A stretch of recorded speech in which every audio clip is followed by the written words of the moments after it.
I'm Andy Washington. I'm from Expedia and I'm the Managing Director for UK and Ireland. So this is now my 20th year in travel, officially 20 years. Could argue that it's maybe 29 years. I started probably age 9, bunking over the fence into Butlins. I'm from Bognor Regis, and the only place to work when you're in Bognor is Butlins. So age 9, bunking over the fence, and you took people's luggage to their chalets. They'd tip you an old £1 note. Happy days, and that's how we made our pocket money when we were young. So as I grew older, went to college, got a job at Butlins again, officially this time, working in their call centre, and I worked my way up through there. I did a university course, but I stayed local in Bognor, very close to my friends and family, and it was great. It's lovely to grow up by the sea, and Butlins will always hold a special part in my heart. I stayed with the Rank Group, which owned Butlins for about 7 years. Then moved on to Cosmos, wanted to get more involved in aviation and tour operating. Spent 7 years at Cosmos, really fantastic time. It's where I started to grow and develop my career. Wanted to get into online, so I moved to lastminute.com. Was there for 3 years, and what a fantastic brand and what a fantastic business it was. We had a great time and we delivered excellent results.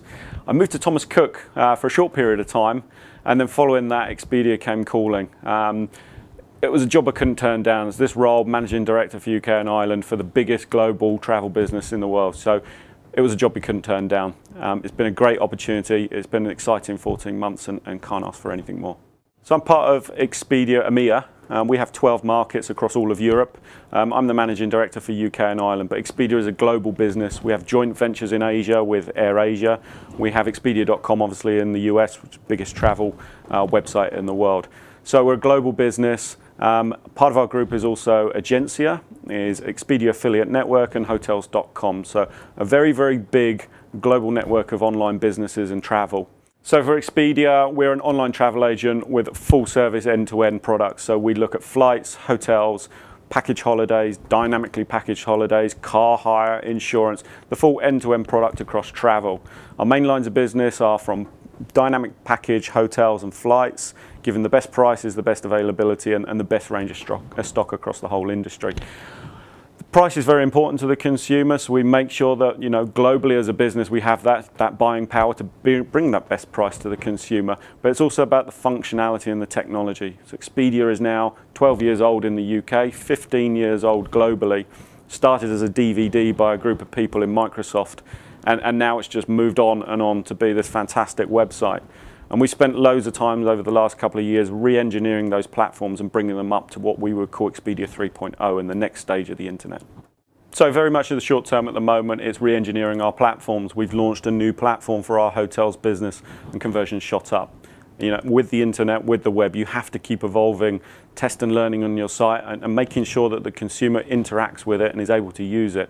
We all have smartphones now, we all have laptops or the internet at home, but people's demands of technology moves forward every time. That's why iPhones come out every year. We have to keep making sure that our site evolves that quickly as well to enable it to stay ahead of the market and ahead of our competition. It's very key for us in the long term then that we suit all different needs of platforms. And lots of people look at the likes of mobile as a marketing channel. Now it can be a marketing channel, but it's also a booking platform. You will often see consumers will sit there in the evening on a mobile with an iPad and a laptop whilst watching TV at the same time.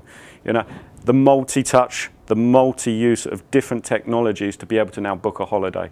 Mobile has uses on the way home on the train, but you might still keep that open, but you might not book on your mobile. You might then go to book on desktop, and that's what we tend to see trends in consumers. But mobile, iPads, desktop, all different types of way of booking. In the past, we used to call to book or to go into a high street travel agent. And whilst people will still do that, they will decline. And the internet and mobile will continue to grow. And that's where our key objectives are moving forward. Long term, we'll be investing in our platforms, in our technology, but in the consumer as well. It's not just about having a website. I often consider websites to be historically a shop window. And you have a search wizard, which is like the travel agent behind the counter in a shop. And then you have the window, which is the merchandising elements. But we need to make sure that that's more interactive, that it understands customers, and it's not just this plain site that people click and it's very cold. People want to know where they want to go, or they want to be inspired.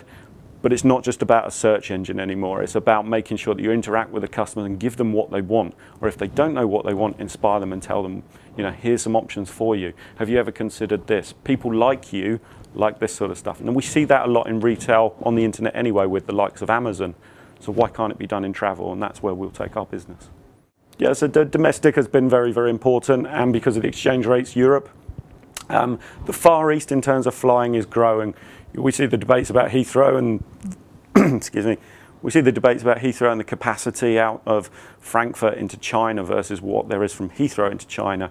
You can see the growth of those routes phenomenally and the demand because of business. Business travel also in an unmanaged way is also growing. So Expedia Incorporated has Agencia for managed business travel, but Expedia ourselves as a business, we probably estimate, and it's difficult to tell, that about 20% of our business is unmanaged business travel. And that's people booking because they get nectar points from us. It's because we have good rates, the site's easy to use. But you will find more and more people now are able through their corporate policies to book the best price or the best product where they see fit. And if they can get nectar points from us, that's a bonus to them. I think personal highlights for me, my mum's very proud of me in terms of I got named one of the 101 top .com directors last year.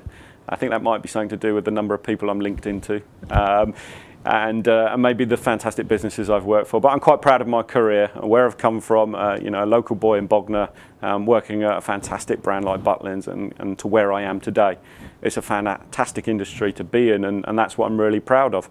Who wouldn't want to work in travel? It's better than selling windows or insurance. So I'm very proud of that. I'm also very proud of my family and my 3 children to still be alive and awake after dealing with 3 young children. I'm sure all parents out there would resonate with that.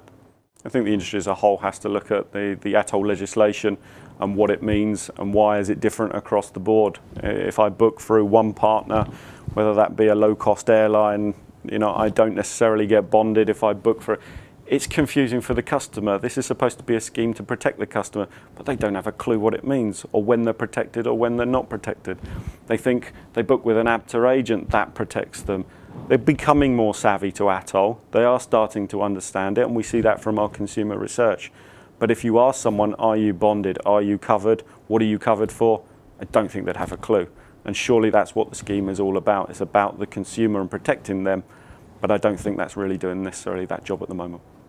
Those starting in the industry, just enjoy it. It's a fantastic industry to be in. Everyone loves to travel, so just enjoy it. Get to know people in the industry, network. I've often seen, I talk about it on a scale, there's a lot of people that do the networking but maybe can't do the business bit. There's a lot of people that can do the business piece but can't necessarily do the networking. Get a good balance in between. Know when to talk to people and engage with them. People will open doors for you. You need to listen and understand to people that have been in the industry and know it. But at the same time, don't just look within travel. You know, as the internet evolves, it's about what can you learn from other retailers? What can you learn from the internet? But the final thing is just listen to the customer. We're all customers ourselves of travel. We all go. So think about how would you do it? How would you want to travel? But go and ask your customers what they want. We have a rule of thumb now with whenever we want to launch a new page or a new product or a new little banner on our site, we'll put it out to some of our customers, and that might be via Facebook or through email. But we'll give it to our customers and say to them, before we launch this, what do you think? You tell us, would you use this? Or we'll give them 3 options. Which one of these do you like? And let them tell us before we just arrogantly just build a site and put it out there. Listen to the customers, where is the demand, what do they want, and go and fulfill that. It has to be 3, Bognor Regis, fantastic seaside Riviera resort, can't beat it. Las Vegas, adults playground. I've been with friends, I've been with family, I love the experience. It's a big adult playground, you know, if you go there, just enjoy it and accept what it is. And finally, actually probably my favorite place of all was Dubrovnik. I loved the walled town, the harbour area. We stayed in a beautiful hotel. The coral sea is absolutely beautiful, and I go back there tomorrow.